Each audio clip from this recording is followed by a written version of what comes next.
Everyday life science by সূচনা চ্যানেলে সকল শিক্ষার্থীদের স্বাগত। আজকে আবারও এসে গেছি ক্লাস 11 চ্যাপ্টার 6 কোষ জীবনের মূল একক নিয়ে।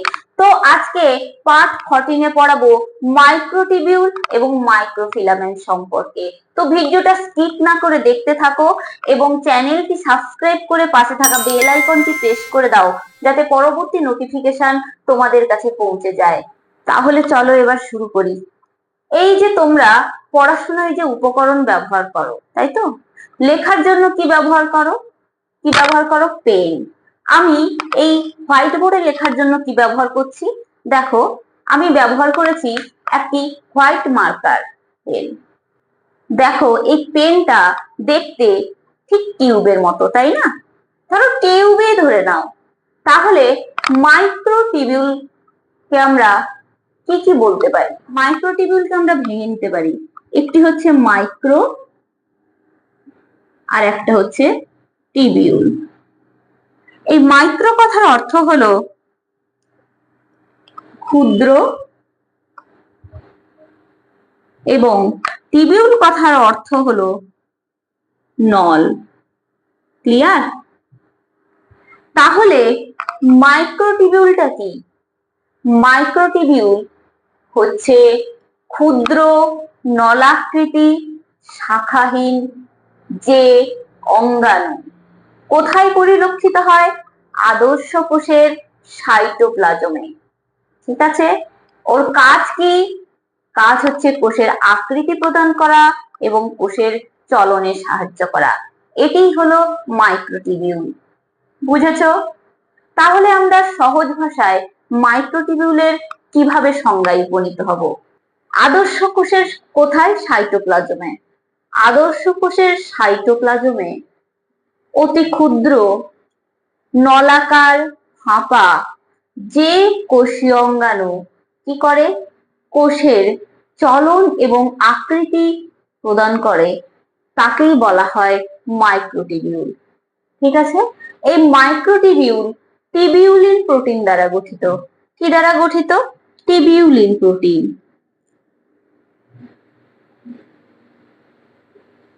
ঠিক আছে? এরপর আসছি মাইক্রোটিবিউলের ডিসকভারি বা আবিষ্কার। এই মাইক্রোটিবিউল প্রথম আবিষ্কৃত হয়েছে প্রাণী কোষে। কোথায়? প্রাণী কোষে এই মাইক্রোটিবিউল প্রথম আবিষ্কৃত হয়েছে, তাই তো? প্রাণী কোষের কোথায়?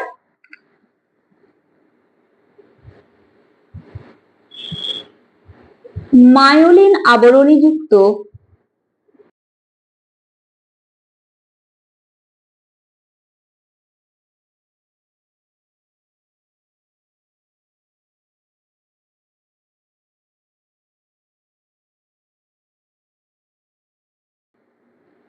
স্নায়ুকোষের এক্সোপ্লাজমে। কে আবিষ্কার করেছেন? আবিষ্কার করেছেন সায়েন্টিস্ট রবার্ট এবং ফ্রান্সি। ক্লিয়ার? এরপর এটি আবিষ্কৃত হয়েছে উদ্ভিদ কোষে। উদ্ভিদ কোষে কে আবিষ্কার করেছেন? উদ্ভিদ কোষে আবিষ্কার করেছেন সায়েন্টিস্ট লেডবেটার। তাহলে এই মাইক্রোটিবিউল কোথায় কোথায় অবস্থিত বা মাইক্রোটিবিউলের সাইটটা কি? মাইক্রোটিবিউল আদর্শ কোষের মূলত সাইটোপ্লাজমেই অবস্থিত। এছাড়াও কোথায় কোথায় পরিলক্ষিত হয়? এছাড়াও পরিলক্ষিত হয় cilia, flagella, basal body, centriole, astral ray, spindle. এরপরে হচ্ছে স্নায়ুতন্ত্রের যে প্রবর্ধক আছে সেখানে, শুক্রাণুর পুচ্ছে, সংবেদক রোম, ঠিক আছে, ইত্যাদি অংশে দেখতে পাওয়া যায়। এই মাইক্রোটিবিউল কোথা থেকে উৎপত্তি লাভ করেছে? এই মাইক্রোটিবিউলে অবস্থিত যে টিবিউলিন প্রোটিন, কি? টিবিউলিন। এই টিবিউলিন প্রোটিনের গ্লোবিউলার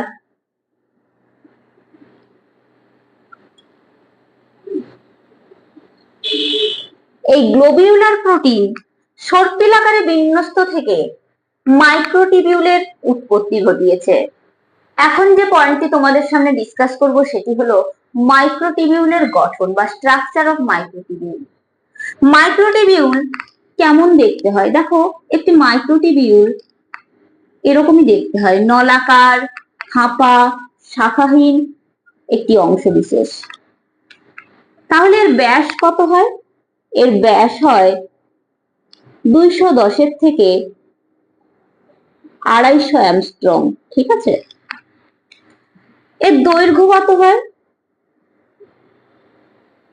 এর দৈর্ঘ্য হয়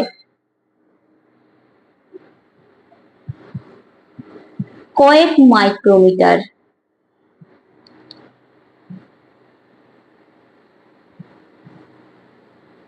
তাহলে এই মাইক্রোটিবিউলটা কয়েক মাইক্রোমিটার পর্যন্ত লম্বা হয়, তাই তো?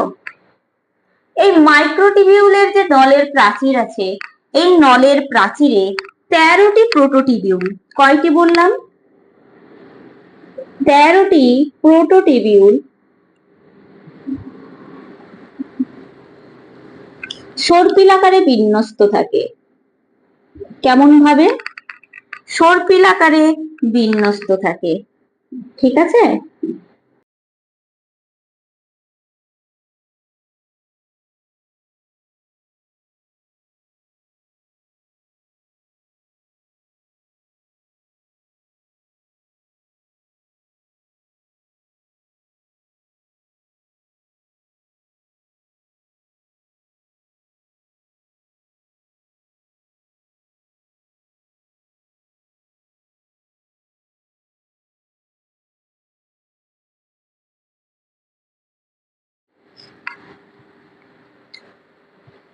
তো 13টি প্রোটোটিবিউল এই নলের প্রাচীরে সর্পিল আকারে বিন্যস্ত থাকে। তাহলে এই প্রত্যেকটি প্রোটোটিবিউলের ব্যাস কত হবে? এই প্রত্যেকটি প্রোটোটিবিউলের ব্যাস হবে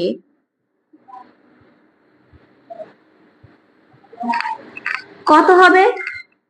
45 অ্যামস্ট্রং, তাই তো? বা 45 অ্যামস্ট্রং। ঠিক আছে। এই প্রতিটি প্রোটোটিবিউল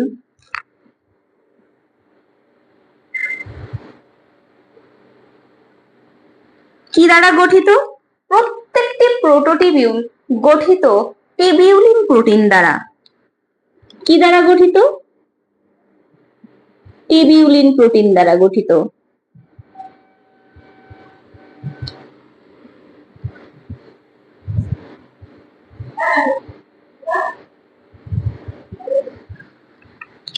এই টিবিউলিন প্রোটিন আবার দুই ধরনের হয়।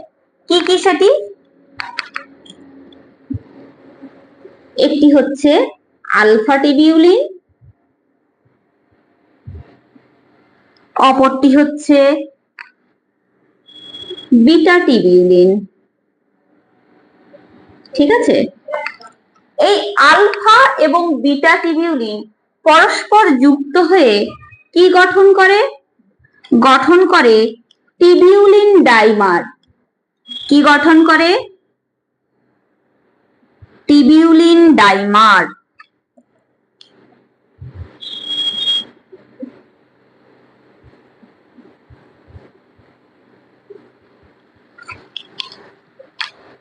এটি একটি টিবিউলিন ডাইমার, তাই তো? এইরকম 13টি টিবিউলিন ডাইমার, কয়টি? 13টি টিবিউলিন ডাইমার পরপর সজ্জিত হয়ে বা নির্দিষ্ট সজ্জাক্রমে সর্পিল আকারে সুসজ্জিত হয়ে কি গঠন করে?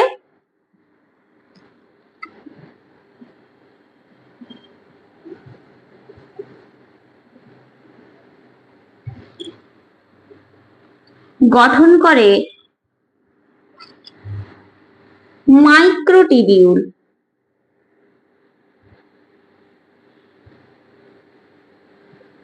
ঠিক আছে।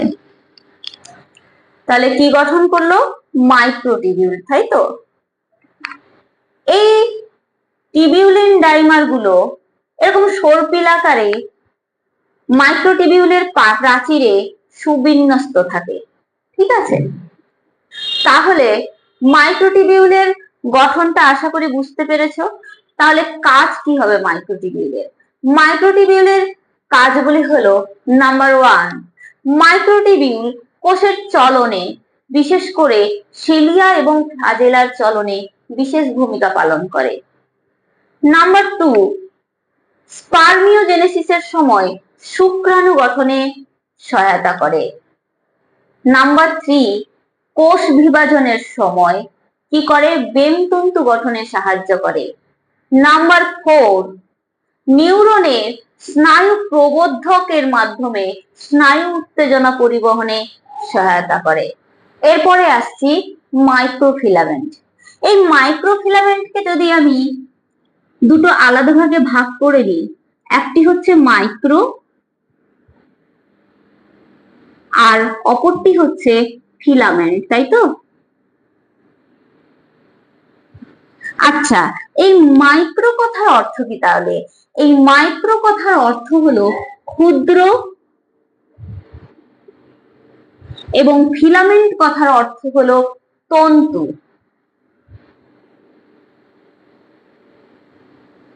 ঠিক আছে, তাহলে এই মাইক্রোফিলামেন্টের সংজ্ঞা কি হবে? তাহলে মাইক্রোফিলামেন্টের সংজ্ঞা কি হবে? আদর্শ ইউক্যারিওটিক কোষের সাইটোপ্লাজমে সূক্ষ্ম সংকোচনশীল যে তন্তু অবস্থান করে, যা কি করে? কোষের চলনে সাহায্য করে, তাকেই বলা হয় মাইক্রোফিলামেন্ট। এই মাইক্রোফিলামেন্ট কে আবিষ্কার করেছেন?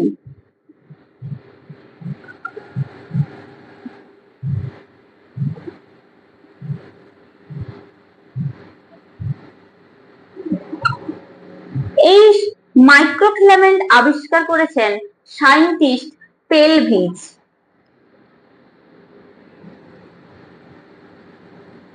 সায়েন্টিস্ট পেলভিজ এই মাইক্রোফিলামেন্ট শব্দটি আবিষ্কার করেছেন। তাহলে মাইক্রোফিলামেন্ট কোথায় কোথায় অবস্থিত, বা মাইক্রোফিলামেন্টের সাইটটা কি? আদর্শ ইউক্যারিওটিক কোষের সাইটোপ্লাজমীয় যে ধাত্র, সেখানেই মাইক্রোফিলামেন্ট অবস্থিত।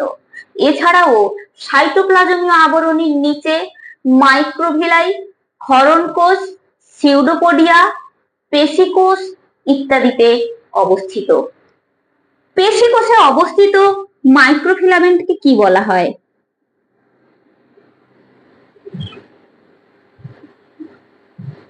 পেশিকোষে অবস্থিত মাইক্রোফিলামেন্টকে বলা হয় মায়োফিলামেন্ট।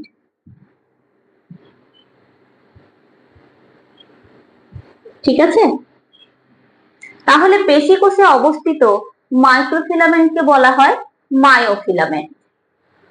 এখন যে পয়েন্টটি তোমাদের সামনে ডিসকাস করব, সেটি হলো মাইক্রোফিলামেন্টের গঠন বা স্ট্রাকচার অফ মাইক্রোফিলামেন্ট।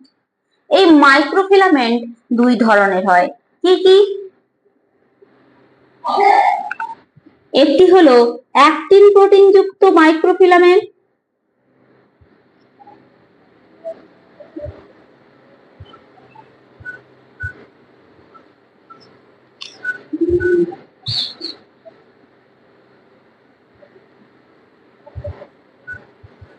অপরটি হলো মায়োসিন প্রোটিন যুক্ত মাইক্রোফিলামেন্ট।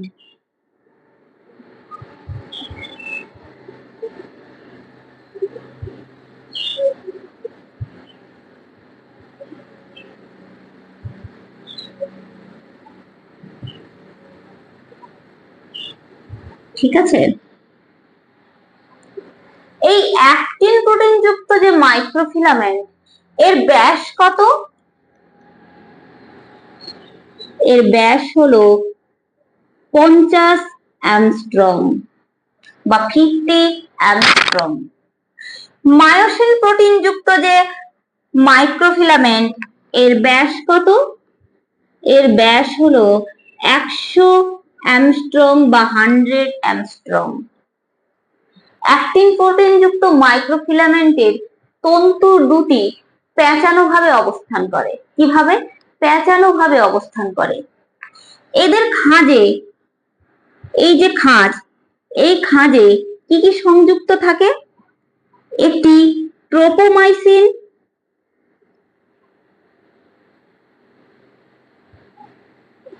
এবং গোলাকার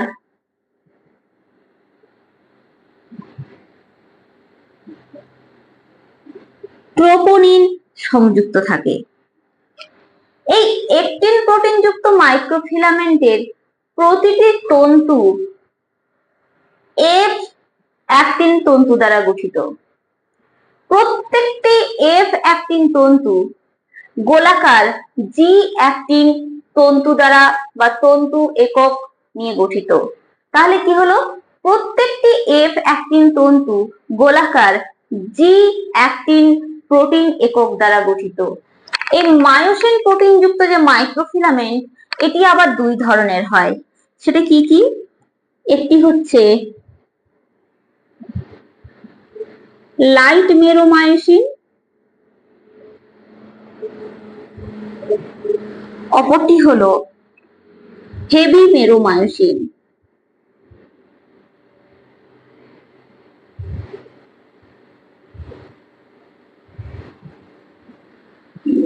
ঠিক আছে? এই যে লাইট মেরোমায়োসিন, এটি হলো রড আকৃতির। আকৃতিটা কেমন?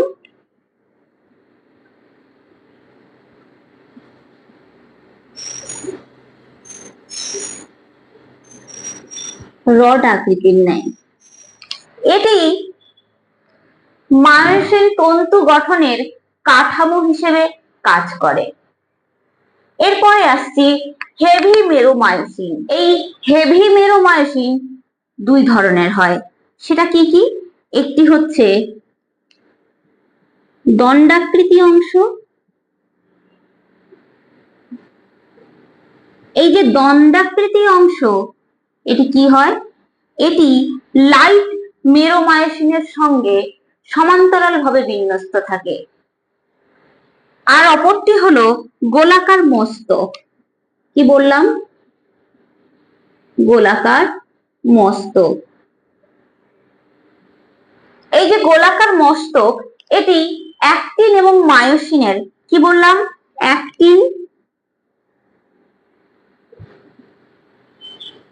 এবং মায়োসিনের মধ্যবর্তী ক্রস ব্রিজ হিসেবে কাজ করে।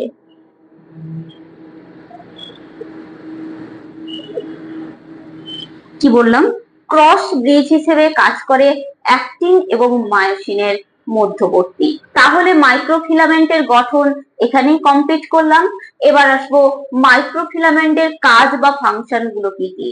নাম্বার 1, মাইক্রোফিলামেন্টের প্রথম কাজ হলো সাইটোস্কেলিটন গঠনে অংশগ্রহণ করা। নাম্বার 2, পেশির সংকোচন প্রসারণে সহায়তা করা। নাম্বার 3, অ্যামিবয়েড চলনে সাহায্য করা। নাম্বার 4, সাইটোপ্লাজম মধ্যস্থ কোষীয় অঙ্গাণুর স্থান পরিবর্তনে সাহায্য করা। নাম্বার 5, ফ্লাজেলীয় চলন, সিলিয়ারি চলন ইত্যাদিতে সাহায্য করা। তাহলে ক্লাসটি আজকে এখানেই কমপ্লিট করলাম। কারোর যদি কোনো কোয়ারি থাকে অবশ্যই কমেন্ট সেকশনে লিখে পাঠাও, এবং চ্যানেলটিকে লাইক, শেয়ার, সাবস্ক্রাইব করে পাশে থাকা বেল আইকনটি প্রেস করে দাও, যাতে পরবর্তী নোটিফিকেশন তোমাদের কাছে পৌঁছে যায়। ধন্যবাদ।